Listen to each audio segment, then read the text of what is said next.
Admittedly, I struggled as to whether I wanted to include a video discussing the ongoing problem of slavery in the Bible. Not because I think it's unimportant or that it's been sufficiently addressed to be a moot point, but there are so many other incredible achievements and critically important historical events concerning African Americans, faith, and culture that I initially balked at discussing this topic to the possible inclusion of other topics. But as I began to think about the contemporary relevancy of this subject, three groups came to mind. Number one, atheists who continue to think that the Bible condones slavery and is therefore a significant moral flaw in an omnibenevolent God. Number two, Christians who are confused by the descriptions and dialogue of slavery in the Bible. And number three, African Americans. You see, we share this unique post-traumatic bond to slavery, so this subject can be of particular interest and concern. Now, the confusion that often concerns slavery in the Bible is primarily due to our conflation of pre-Civil War or antebellum slavery and the slavery that's described in the Bible. This comparison, which I'll elaborate more on shortly, and our subsequent aversion to it in the Bible, is understandably made due to our familiarity of the abhorrent nature of pre-Civil War slavery. So I think it's helpful to think about this subject from the perspective of the two primary pillars of both of these forms of slavery: the motivation and the treatment. Economics was the motivation for both antebellum slavery and the slavery described in the Bible. Antebellum slavery concerned colonists desiring free and perpetual labor. Now, this, of course, was achieved through the socially constructed idea of race, and that being this idea that race isn't a biological fact, and subsequently the supposed racial inferiority of African Americans. The transatlantic slave trade marked the event in which millions of Africans were kidnapped and forcibly brought to the Americas, with millions dying en route. All of these factors and others meant that pre-Civil War slavery was involuntary. But slavery in the Bible was quite different. First off, the very Hebrew word that's often translated as slavery in the Bible, or as slave in the Bible, given our modern sensibilities, is more properly rendered as servant. And this would actually make sense given their cultural context. You see, slavery among the Hebrews in the Old Testament typically occurred when individuals sold themselves into servanthood to pay off debt. Therefore, it was voluntary. Additionally, the Hebrews actually had laws prohibiting kidnapping, such as in Exodus chapter 21, verse 16. And Hebrew slaves or servants were not subjected to that same kind of perpetual bondage like in the case of pre-Civil War slavery. Their servitude was akin to a contractual agreement where they would be released after 7 years. Now, the treatment in both instances was also vastly different. Again, due to this false idea of racial inferiority, enslaved Africans were viewed as subhuman and therefore were treated as chattel or property. Torture, rape, murder, and family separation were all commonplace examples of the kinds of impunity that slave masters could use to try and create this docility among the Africans. Yet again, this was a far cry from what was legislated in Old Testament servitude.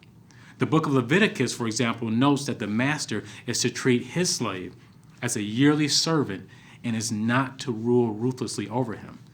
Now, this isn't to say that there were never times when a master mistreated his servants. It's not what I'm saying at all.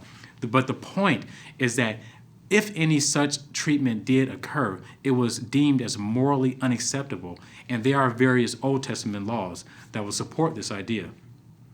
It's also important that we consider what formed the grounding or the moral foundations that established how the Israelites were to treat others.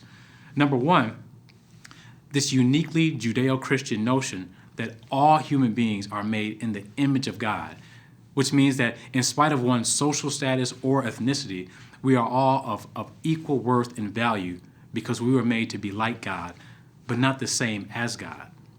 The Old Testament character Job affirms this idea of equality when speaking of the master-slave relationship. He says, "Did not he who made me in the womb make them?" Of course, referring to his servants. And he also goes on to say, "Did not the same one form us both within our mothers?" Now, secondly, Israel's own history of enslavement in Egypt served as a reminder of how it should treat others. Old Testament scholar Christopher J.H. Wright notes, "Israel, looked back to 4 centuries of slavery in a foreign land, which had become increasingly oppressive, inhumane, and unbearable. The experience colored their subsequent attitude to slavery enormously.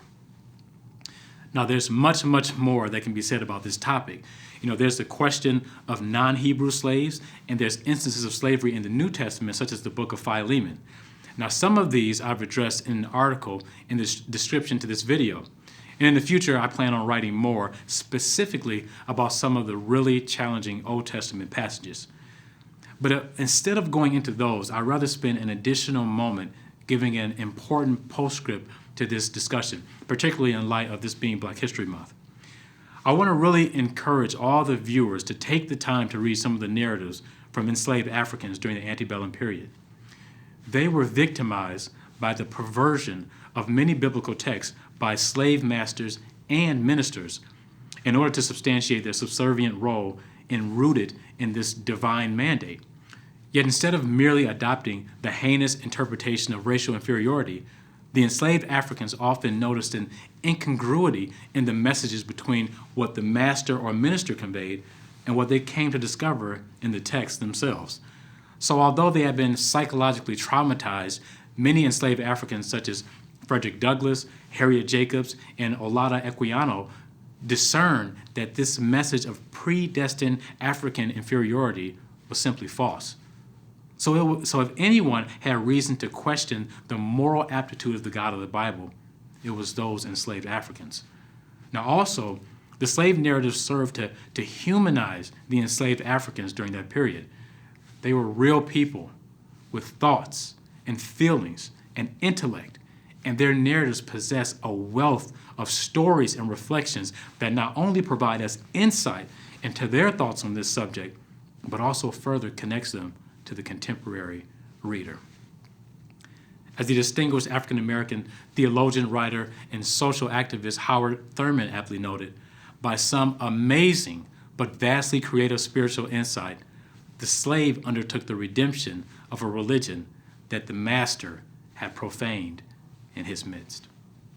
In our next video, I'll sit down with Lisa Fields of the Jude 3 podcast to discuss some history and issues concerning the Black church.